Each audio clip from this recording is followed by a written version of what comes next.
Boa noite. Vamos colocar a semana em panorama. Reino Unido aprova a lei que impede jovens de fumar, mesmo quando se tornarem adultos. Quem nasceu a partir de 2009 não poderá comprar cigarro legalmente no país ao longo da vida. O número de internações por transtornos mentais entre jovens e adolescentes dobram em 5 anos.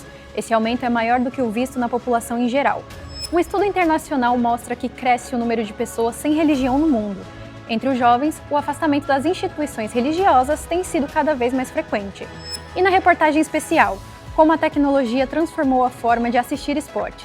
Do rádio aos streamings, vamos relembrar a evolução das transmissões esportivas. Tudo isso e muito mais você confere agora.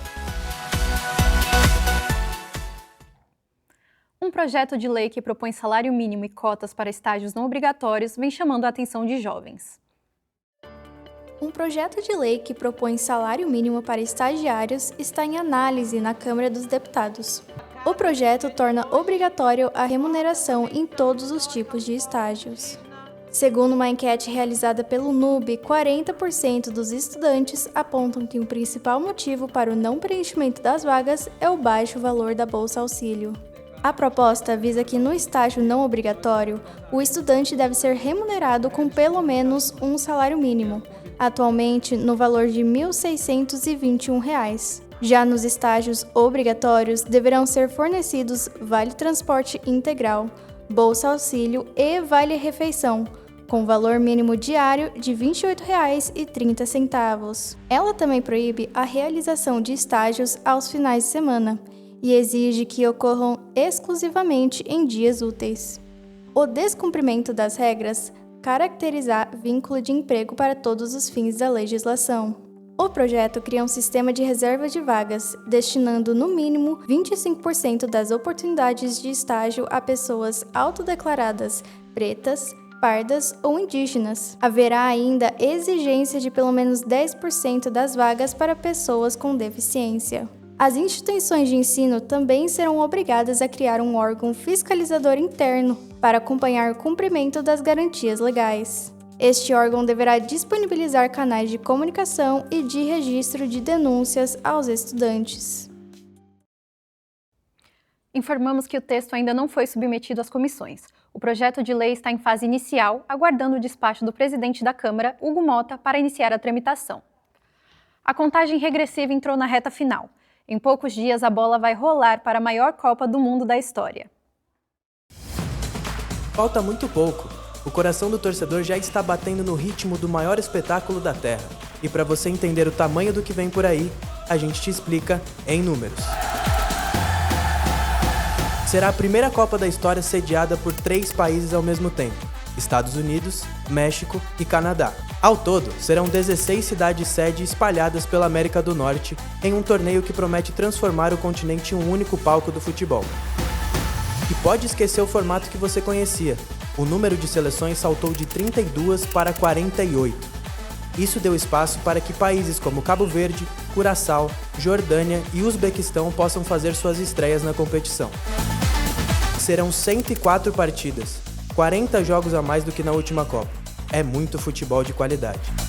A expectativa da FIFA é receber mais de 5 milhões de torcedores durante o torneio, em uma das maiores movimentações turísticas já registradas em um evento esportivo. Torcedores esses que estão de olho nos recordes, porque Cristiano Ronaldo, Lionel Messi e Guillermo Ochoa podem se tornar os primeiros jogadores na história a disputarem 6 Copas do Mundo. Mas talvez o número mais importante dessa Copa seja uma taça, um vencedor, um país podendo ser chamado de campeão do mundo. Faltam exatamente 10 dias para a bola rolar. No dia 11 de junho, diretamente do Estádio Azteca, o planeta para. Os números não mentem, mas a emoção, essa não tem matemática que explique.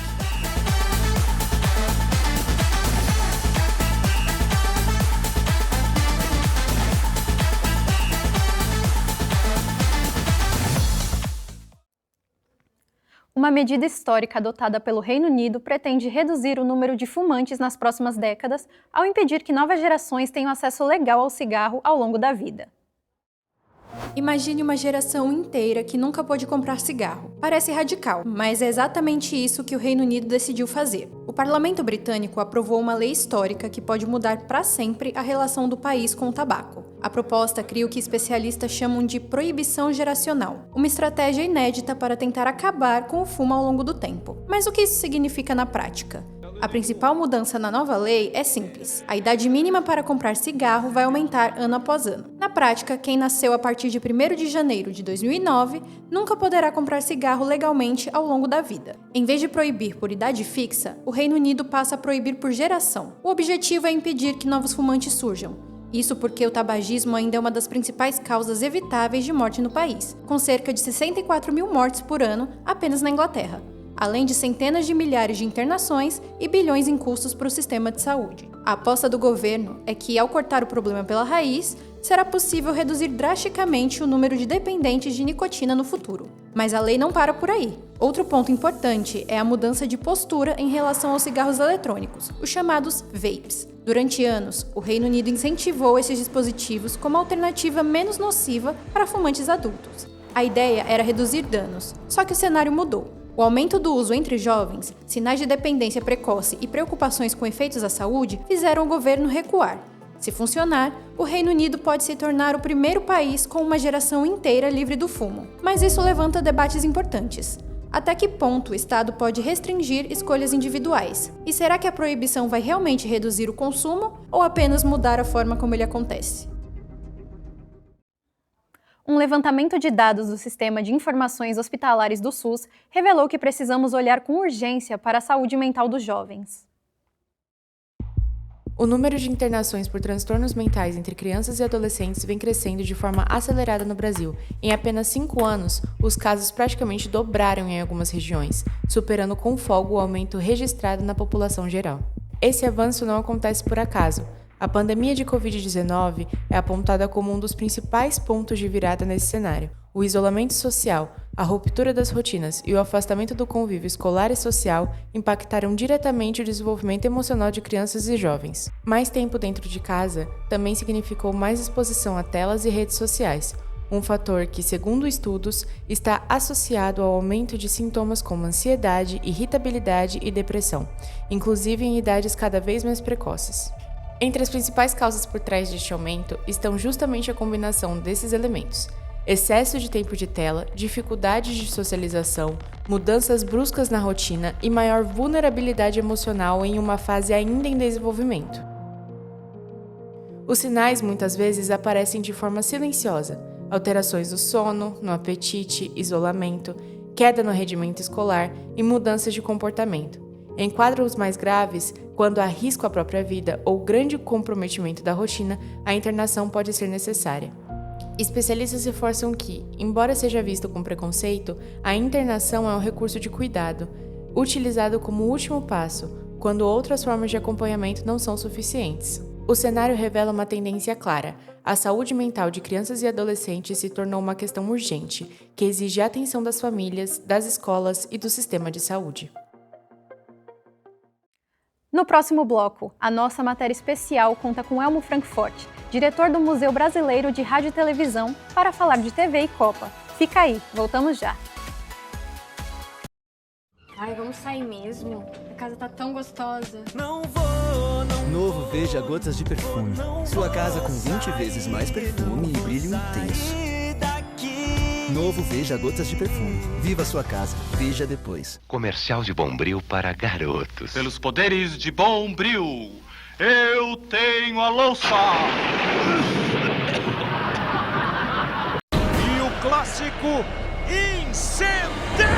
Quarta, 9h30 ao vivo. Um confronto pesado. Corinthians e Santos. Tem clássico. A técnica e a precisão de Memphis. E a magia do Príncipe da Vila. A torcida do Timão vai colar. São os talentos, dando show no gramado. Venha torcer pelo Peixão. E esse show de rivalidade, você vê aqui. Futebol. Ela ficou.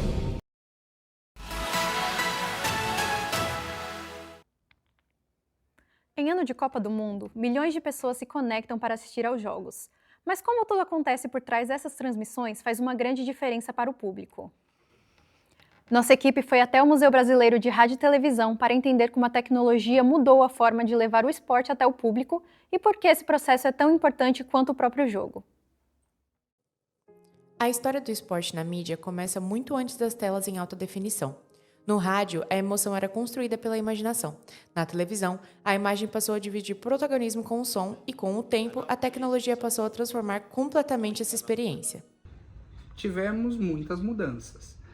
Por exemplo, você ia fazer uma transmissão de São Silvestre, corrida internacional de São Silvestre, que nessa época não era internacional, era um grande desafio. E eu conheci um técnico que ele era da Tupi, se chamava Nelson de Matos. E o Nelson de Matos, ele fez o seguinte, ele pegou, tinha uma parabólicazinha, o carro de externas, ele cortou um quadradinho, e nesse quadradinho ele usou como se fosse ali a escotilha, para que mirasse sempre em direção à torre do Banco do Estado de São Paulo, hoje é o Farol Santander, onde ao invés de ser a bandeira, era a torre da TV Tupi, depois da TV Cultura. Então ele ficou mirando durante a prova inteira e o carro em movimento, ao vivo, o Link fazendo todo esse negócio. Mas era super difícil. Por quê? Existia sim o isolamento da prova. Só que imagina à noite, com pouco contraste e tendo que fazer toda uma artimanha. Hoje em dia a prova é bem de manhã. Então melhorou um pouco nisso. De lá para cá, a transmissão esportiva se tornou um verdadeiro sistema tecnológico. Câmeras em alta definição, replays instantâneos, gráficos em tempo real e múltiplos ângulos permitem que o público acompanhe cada detalhe da partida, muitas vezes com muito mais precisão do que quem está no estádio. Sobre as grandes mudanças tecnológicas que aconteceram, vamos dizer, um paralelo de quando o rádio e a televisão estavam nascendo, as primeiras décadas, né? Para o que existe hoje, por exemplo, na TV, com a TV 3.0, primeiro dizer que é um grande salto, porque é uma nova televisão completamente diferente, que é mais próxima do celular, inclusive o layout, né? Do que existia. Primeiro, como é que chega tudo isso pelo ar, né? Pensando na TV aberta, já é uma mágica. Porque são dados, são menus, existem interatividades, a possibilidade de uma interlocução de broadcast com broadband, que é banda larga, né? Onde a transformação da TV, do televisor, né, passa a ser um encontro destas duas tecnologias. E isso permite até mesmo uma interlocução entre a TV aberta e o streaming. Ao vivo, você pode, por exemplo, ter câmeras exclusivas que, ao invés de precisar de um canal pay-per-view, você pode selecionar essas câmeras e desbloquear, por exemplo, com um quiz. Então, são tecnologias que fazem o espectador estar cada vez mais próximo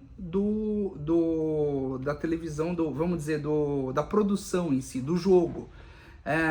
Eu brinco, a gente está cada vez mais indo para o sentido de quebrar a janela e passar para o outro lado. Então é apenas um vidro. Do rádio às transmissões digitais, a forma de acompanhar o esporte mudou e continua mudando. Em um ano de Copa do Mundo, essas transformações ficam ainda mais evidentes, mostrando que o espetáculo não está só dentro do campo, mas também na maneira como ele chega até o público. Se antes a imaginação guiava o torcedor, hoje a tecnologia amplia cada detalhe. E enquanto o esporte continua evoluindo, a forma de transmiti-lo segue transformando a experiência de milhões de espectadores.